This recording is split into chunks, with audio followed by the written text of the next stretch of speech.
Top quality और consistent performance के लिए सिर्फ सिल्वर पंप्स। टॉप क्वालिटी और कंसिस्टेंट परफॉर्मेंस के लिए सिर्फ सिल्वर पंप्स, नाम याद रखना।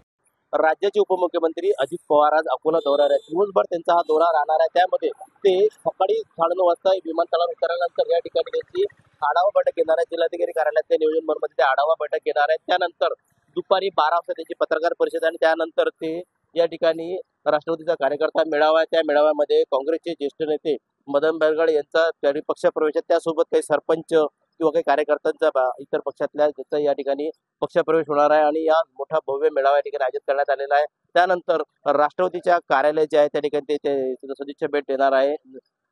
विजय देशमुख म्हणून महानगर अध्यक्ष आहेत, त्यांचं स्वागत ठेवलेलं आहे। त्यानंतर ते अमोल मिटकर यांच्या घरी त्यांच्या निवासस्थानी ते काही वेळ थांबणार आहे। त्यानंतर ते या ठिकाणी जे कामगार जाणार, पण तत्पूर्वी आज त्यांनी या जिल्हाधिकारी कार्यालयाच्या नियोजन भवनमध्ये त्यांनी आढावा बैठक ठेवली। आपण पाहू शकता की मोठ्या प्रमाणात पोलीस बंदोबस्त करण्यात आलेला आहे। कारण काय तर काही कुठल्या अनुचित प्रकार घडू नये, कारण बच्चू कडू यांचं गेल्या 4 दिवसापासून त्यांचं अन्नत्याग आंदोलन सुरू आहे। त्यामुळे प्रहारचे कार्यकर्ते म्हणजे आक्रमक झालेले आहे की आज कुठल्या अनुचित प्रकार घडू नये म्हणून पोलीस बंदोबस्त लावण्यात आला आहे। आणि त्यासोबत उभाटाचे कार्यकर्त्यांनी काल या ठिकाणी राडा घातला होता, त्यांनाही त्या नजरकैद करण्यात आलेला आहे। त्यामुळे कुठलाही अनुचित प्रकार घडू नये म्हणून पोलीस बंदोबस्त लावण्यात आलेला आहे। पण नेमकं आज जो मेळावा होणार आहे, मेळाव्यात अजितदादा नेमकं काय कार्यकर्त्यांना संबंधित याकडे सर्वांचे लक्ष लागलेलं आहे।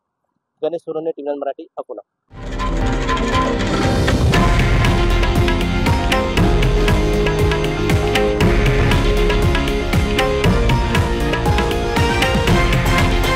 हे आहे देशातील नंबर 1 न्यूज नेटवर्क आणि आपण पाहत आहात टीव्ही 9 मराठी, एकमेव।